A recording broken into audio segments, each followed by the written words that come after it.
Work measurement. Chapter 5 है आपका work measurement. और वर्क का मतलब होता है कार्य, मेजरमेंट का मतलब होता है नापना यानी कि मापन। तो सबसे पहले देखिए, अब जब से हमारा एग्जाम पैटर्न तय हुआ है कि ऑब्जेक्ट ऑप्शनल एमसीक्यू आना है, तो हमें जो है सिर्फ दो दो चीजें पढ़नी होती है। बताया था मैंने आपको, एक तो वाट क्या होता है और एक वाई क्यों होता है। ठीक है ना। तो सबसे पहले देखेंगे हम लोग वाट, यानी कि what is work measurement. Work measurement क्या होता है। अब देखिए, सपोज करिए आप जो भी वर्क कर रहे थे, ठीक है, उस वर्क करने में आपको कितना टाइम लगा। सपोज करिए आप किसी कम इंडस्ट्री में जॉब करते हैं और आपका डिपार्टमेंट प्रोडक्शन है, ठीक है, और आपका जो वर्क है वो कलेक्ट करना है, कलेक्शन है, ठीक है, प्रोडक्ट बनने के बाद कलेक्ट करना है। तो अब क्या होगा, अब आप जो अपना काम कर रहे हो, कलेक्ट कर रहे हो, कलेक्शन कर रहे हो, तो उसको हम लोग रिकॉर्ड कर लेंगे, मेजर कर लेंगे। मेजर कैसे करेंगे कि कितने टाइम में आप कर पा रहे हो। सपोज करिए आज हमने रिकॉर्डिंग कर ली, है ना। रिकॉर्डिंग मतलब रिकॉर्डिंग इन द सेंस, जैसे मान लीजिए मोबाइल में टाइमर लगा दिया या हमने स्टॉप वॉच ले ली और उससे हमने रिकॉर्ड कर लिया टाइम आपका, ठीक है। यहाँ पे वीडियो नहीं बनानी है, यहाँ पे सिर्फ आप एक एक्सटर्नल डिवाइस से टाइम को रिकॉर्ड कर लोगे कि आपने 1 घंटे में, 2 घंटे में, 3 घंटे में एक पार्टिकुलरली काम कितनी देर में आपने करा है। तो इसको हम लोग क्या बोलेंगे, वर्क मेजरमेंट। यानी कि जो कार्य हम कर रहे हैं, ठीक है, और उसको हमने क्या करा, उसको हमने नाप लिया, ठीक है, मेजर कर लिया। मेजर किससे किया, कोई भी स्टॉप वॉच से कर लिया, ठीक है ना, मोबाइल में टाइमर लगा दिया, वो भी एक तरह का स्टॉप वॉच ही होता है। तो उससे आपने देख लिया कि भाई आप 1 घंटे में टास्क पूरा कर पा रहे हो, 2 घंटे में टास्क पूरा कर पा रहे हो, तो ये आपका हो गया वर्क मेजरमेंट। इसका नाम ही बता रहा है, वर्क यानी कि कार्य, मेजरमेंट यानी कि नापना। देखिए इसकी डेफिनेशन हम लोग कैसे लिखेंगे, ठीक है। तो लिखेंगे, इट इज डिफाइंड एज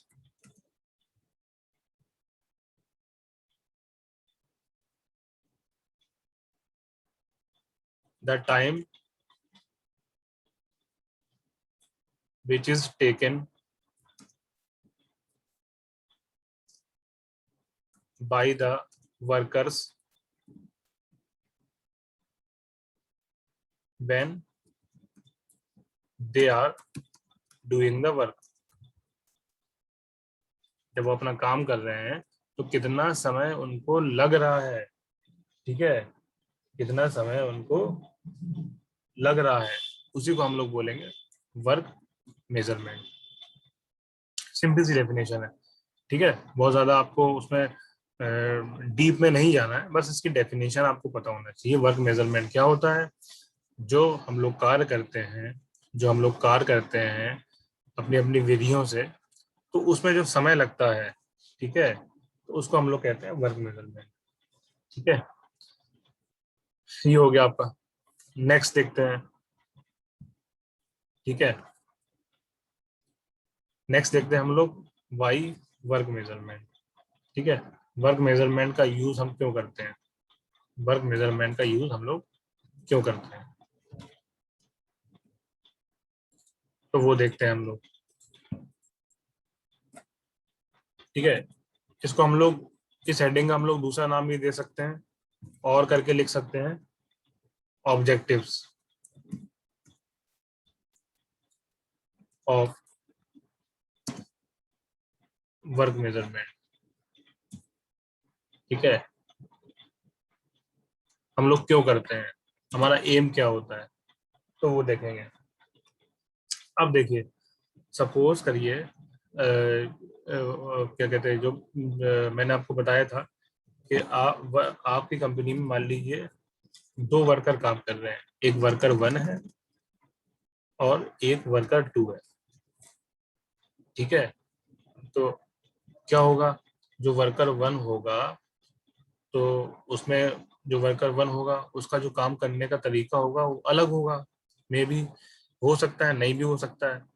ठीक है। अब मान लीजिए हम मान के चल रहे हैं कि इसका जो काम करने का तरीका था वो अलग था। ठीक है। तो उन्होंने कहा ठीक है भाई, इन्होंने अपने तरह से काम कर लिया। उसके बाद इनका जो काम करने का तरीका था इनका भी अलग था, तो इन्होंने भी अपना अलग तरह से काम कर लिया। तो हुआ ये कि सपोज करिए इन्होंने इनकी जो टेक्निक थी काम करने की, ठीक है, वो टेक्निक जो है अलग थी। ठीक है। सपोज करिए इनकी टेक्निक 1 थी और इनकी जो काम करने की टेक्निक थी वो सपोज करिए वो टेक्निक 2 थी। ठीक है। दोनों ने अलग अलग टेक्निक से काम किया, रिजल्ट हमें सेम मिला।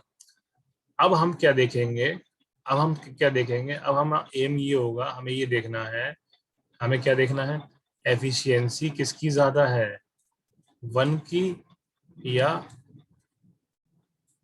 2 की। दक्षता किसकी ज्यादा है, वर्कर 1 की ज्यादा है और 2 की ज्यादा है, ये देखेंगे हम। तो यही सब मतलब जो है ऑब्वियस सी बात है। अब मान लीजिए सपोज करिए हमें मालूम चल गया कि भाई जो आपका एफिशिएंसी 2 है उसकी एफिशिएंसी ज्यादा है। ठीक है। उसकी एफिशिएंसी आपकी ग्रेटर है, ज्यादा है एज कम्पेयर टू एफिशिएंसी 1 के। तो अब हम क्या बताएंगे वर्करों से, हम कह देंगे भाई आपको जो है, जो वर्कर 2 था, जो रास्ता उसने अपनाया था हमें उसी रास्ते से चलना है, मतलब उसी टेक्निक से हमें काम करना है। ठीक है। तो इसमें क्या होता है कि हमें नई नई टेक्निक पता लगती रहती है, तो इसीलिए हम वर्क मेजरमेंट करते हैं। पहला पॉइंट तो ये हो गया आपका कि हम वर्क मेजरमेंट क्यों कर रहे हैं, इसका एम क्या है। इसका एम ये है कि हमें नए नए प्रोसेस जो है पता चलते हैं और उसको हम लोग जो है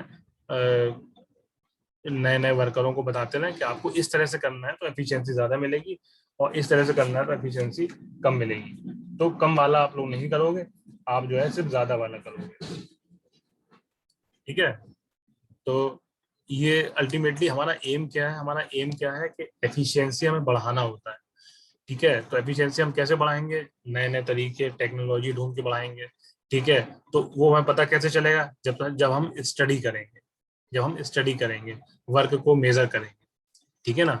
तो बस ये वर्क को मेजरमेंट हम क्यों करते हैं, इसका ऑब्जेक्टिव क्या है, इसका एम क्या है, इसका एम यही है कि हमें एफिशिएंसी पता करना होता है किसकी ज्यादा है।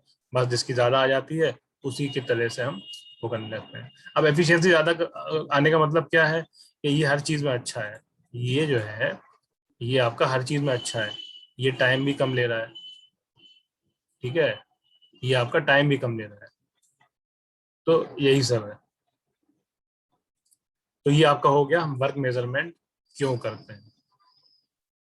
ठीक है। चलिए आगे देखते हैं, नेक्स्ट देखते हैं, नेक्स्ट क्या कह रहा है।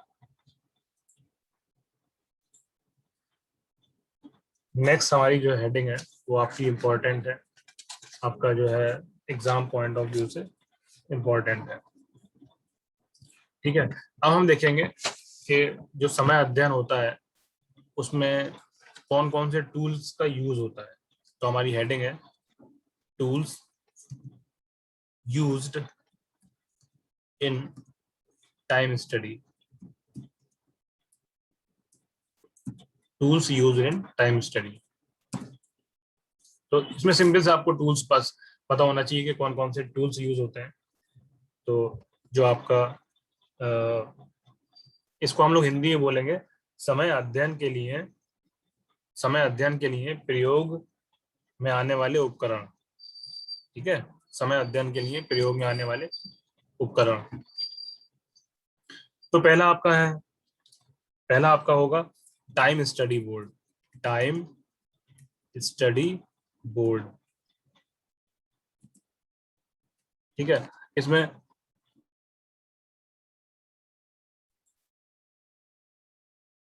टाइम स्टडी बोर्ड, इसमें बहुत ज्यादा कुछ नहीं होगा, बस ये होगा कि जैसे सपोज करिए आप जो है क्या कहते हैं इसमें जो है आप सेम वही करेंगे। जो भी आपके यहाँ वर्कर्स होंगे, जो भी आपके यहाँ वर्कर्स होंगे, मान लीजिए W1 है, W2 है, W3 है, तो इसके बारे में आप जो है बोर्ड में लिख देंगे और इन तीनों को कंपेयर करेंगे। कि किसने कम टाइम में, ठीक है, कार्य को पूरा करा, किसने कितने टाइम में कार्य को पूरा करा। मान लीजिए इसने 1 मिनट लिया, है ना, एग्जाम्पल बता रहा हूँ मैं, इसने 2 मिनट लिया, इसमें 3 मिनट लिया। तो इस तरह से एक डेटा आप मेंटेन रखोगे, ठीक है, जो आपको ये बताएगा कौन सा वर्कर कितना टाइम ले रहा है कार्य करने के लिए। तो इसको हम लोग बोलेंगे, क्या बोलेंगे इसको हम लोग, टाइम स्टडी बोर्ड। क्या बोलेंगे, टाइम स्टडी बोर्ड। ठीक है, नेक्स्ट देखते हैं आपका, नेक्स्ट है आपका, नेक्स्ट देखते हैं कौन सा है। नेक्स्ट है आपका स्टॉप वॉच। ठीक है, ये आई होप सबको पता होगा। तो इसमें क्या होता है, स्टॉप वॉच में क्या होता है कि एक स्टॉप वॉच होती है। तो जब भी आप जो है काम करना शुरू करोगे, उससे पहले जो है स्टॉप वॉच को ऑन कर दिया जाता है। ठीक है, स्टॉप वॉच को ऑन कर दिया जाता है कहाँ, और जब उसको ऑन करते हैं हम लोग तो वो कहाँ पर होती है, वो 0 0 पे होती है। ठीक है, वो जो है 0 0 पे होती है। ये आपका हावर का है, घंटे का, और ये आपका उसका मिनट का है। ठीक है ना, तो जो है ये आपका मिनट का हो गया। तो बस इसी तरह से वो घड़ी में रहता है स्टॉप वॉच, और जैसे ही आप काम करना शुरू करते हो, है, वर्कर 1, वही वर्कर 2, वही 3 वर्कर थे अपने पास, तो ये तीनों वर्कर को 0 0 पे से काम करना शुरू करवाएंगे और वॉच को ऑन कर देंगे। और जैसे जैसे जिसका कंप्लीट होता जाएगा, उसकी उसकी जो है रीडिंग हमें मिलती जाएगी। तो ये हो गया हमारा स्टॉप वॉच। नेक्स्ट देखते हैं, नेक्स्ट और क्या क्या यूज हो सकता है। ठीक है, नेक्स्ट है हमारी टाइम स्टडी शीट। नेक्स्ट है अपनी टाइम स्टडी शीट। तो ये भी बहुत ज्यादा कुछ है नहीं इसमें। जब देखिए, जब आपने टाइम स्टडी बोर्ड बना लिया, ठीक है, टाइम स्टडी बोर्ड बना लिया, उसके बाद आप टाइम स्टडी बोर्ड का ही यूज करके जो उसमें डेटा होता है उसको आप जो है टाइम स्टडी शीट में बनाते हो। किसमें बनाते हो, टाइम स्टडी शीट में बनाते हो। ठीक है भाई, सपोज करिए आप पहले क्या करते हो, पहले रफ वर्क, क्लास में कभी कभार क्या होता है, पहले रफ वर्क करते हो, उसके बाद फिर अपना घर पे जाके आप फेयर वर्क करते हो। तो सेम वही चीज है, ये बोर्ड है भाई। बोर्ड में तो सपोज करिए कि जो क्लास का बोर्ड होता है, तो टीचर आते रहते हैं, उसमें जो है लिखते रहते हैं, और बोर्ड जो है क्लीन होता रहता है, मिटता रहता है। तो आप लोग नोट कर लेते हो, उसके बाद फिर घर में जाकर करते हो। तो सेम वही चीज है, आपका जो भी डेटा आता जाएगा आप जो है उसको शीट में कन्वर्ट करते जाओ। नेक्स्ट देखते हैं, नेक्स्ट है आपका नंबर 4। ठीक है, और ये है आपका टेकोमीटर। ठीक है, टेकोमीटर भी एक तरह से मेजरमेंट डिवाइस होता है। उससे भी आप जो भी आपका मेजर आपको करना होता है, जो भी आप वर्क कर रहे हो पार्टिकुलरली, एक मतलब जो है, अगर आप इंस्ट्रूमेंट प्रॉपरली एक ही यूज कर रहे हो, ठीक है ना, इंस्ट्रूमेंट अगर आप एक ही यूज कर रहे हो तो आप भाई ये रहेगा कि आपको, आप टेकोमीटर से क्या काम कर सकते हो, आप वही काम करोगे, है ना। जैसे टेकोमीटर का एग्जैक्टली अगर हम देखें तो टेकोमीटर का काम क्या होता है, टेकोमीटर का काम होता है जो मशीन की गति होती है, जो मशीन की कोणीय गति होती है ना, जो मशीन की कौणिक गति होती है उसको मेजर करता है। ठीक है, इसमें मैं लिख देता हूं, it measures the speed of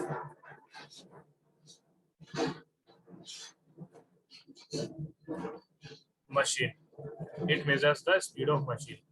ये मशीन की गति को मेजर करता है। तो आपको मशीन की गति को अगर मेजर करना होगा तो आप टेकोमीटर का यूज कर लो। नेक्स्ट देखते हैं नंबर 5, है ना, ये आपका हो गया time recording machine. Time recording machine, ठीक है, सब जो है एक दूसरे से जो है मिलते जुलते हैं। टाइम रिकॉर्डिंग मशीन में क्या होता है, इसमें जो है मान लीजिए जो आपका वर्क है बहुत ज़्यादा लार्ज है वो, ठीक है, बहुत ज़्यादा लार्ज है, लार्जर अमाउंट में हो रहा है, मतलब उसमें पता नहीं कितना टाइम लगेगा, है ना, 100 घंटे, 200 घंटे, एक हफ्ता, 15 दिन। तो वहां पे आप स्टॉप वॉच यूज नहीं करोगे ना, स्टॉप वॉच तो एक बहुत मतलब लिमिटेड होता है उसमें। तो वहां आप क्या करोगे, मतलब लगी यहाँ पे भी स्टॉप वॉच होगी, लेकिन यहाँ क्या होगा, एक पूरी मशीन होगी, एक पूरी मशीन होगी, है ना, जो पूरी जो है आपकी जो है इतनी भी बड़ी इंडस्ट्री है तो उसका डेटा रिकॉर्ड कर रही होगी। तो इसमें क्या लिखेंगे, it records the time of whole industry. ठीक है, अभी तक हम लोग पार्टिकुलरली एक वर्कर का कर रहे थे, अब यहाँ पे होल इंडस्ट्री का आ गया। ठीक है, तो ये हो गया। नेक्स्ट देखते हैं हम लोग। ठीक है, motion picture camera, motion picture camera. तो इसमें देखिए, इसमें क्या होता है, इसमें जितना भी आपका मूवमेंट होता है, ठीक है, जो भी आपका मूवमेंट होता है तो वह ये रिकॉर्ड करता है, मोशन पिक्चर कैमरा रिकॉर्ड करता है। तो it records the motion of the worker. ठीक है ना, जो मोशन पिक्चर कैमरा होता है तो ये रिकॉर्ड करता है जो भी मोशन हो रहा है वर्कर का, वर्कर एक जगह से दूसरी जगह जा रहा है ना, उसको रिकॉर्ड करेगा। ठीक है, नेक्स्ट हो गया आपका, नेक्स्ट आपका लास्ट है कैलकुलेटर हो गया। ठीक है, कैलकुलेटर का आपका सपोज करिए जैसे आपको कुछ कैलकुलेट करना है ना, कुछ जो भी आपको मान लीजिए यहाँ पे जो न्यूमेरिक, मतलब जहाँ पे आपका जो है आंकिक गणना आ जाती है, न्यूमेरिकल कैलकुलेशन आ जाता है। ठीक है, तब आप यूज करते हो, आपको कुछ फाइंड आउट करना है तो यहाँ पे आप लिख दोगे यूज्ड फॉर न्यूमेरिकल कैलकुलेशन। ठीक है, तो ये आपका टाइम स्टडी में कैलकुलेशन का भी यूज होता है। मान लीजिए आपको कन्वर्ट करना है, कितने आवर, कितने मिनट, कैसे क्या है, कितने घंटे काम हुआ, क्या हुआ, तो आपके पास रिकॉर्ड पूरा होगा, आप कैलकुलेटर का यूज करके उसको कर लोगे। तो ये आपका जो है इम्पोर्टेंट है, इससे आपका जो है ऑब्जेक्टिव क्वेश्चंस बन सकता है ना। तो इसको अच्छे से एक बार देखिएगा और मैं आपको ये स्क्रीनशॉट इसका सेंड कर दूंगा। ठीक है, तो अभी तक जो भी बताया इसमें कोई प्रॉब्लम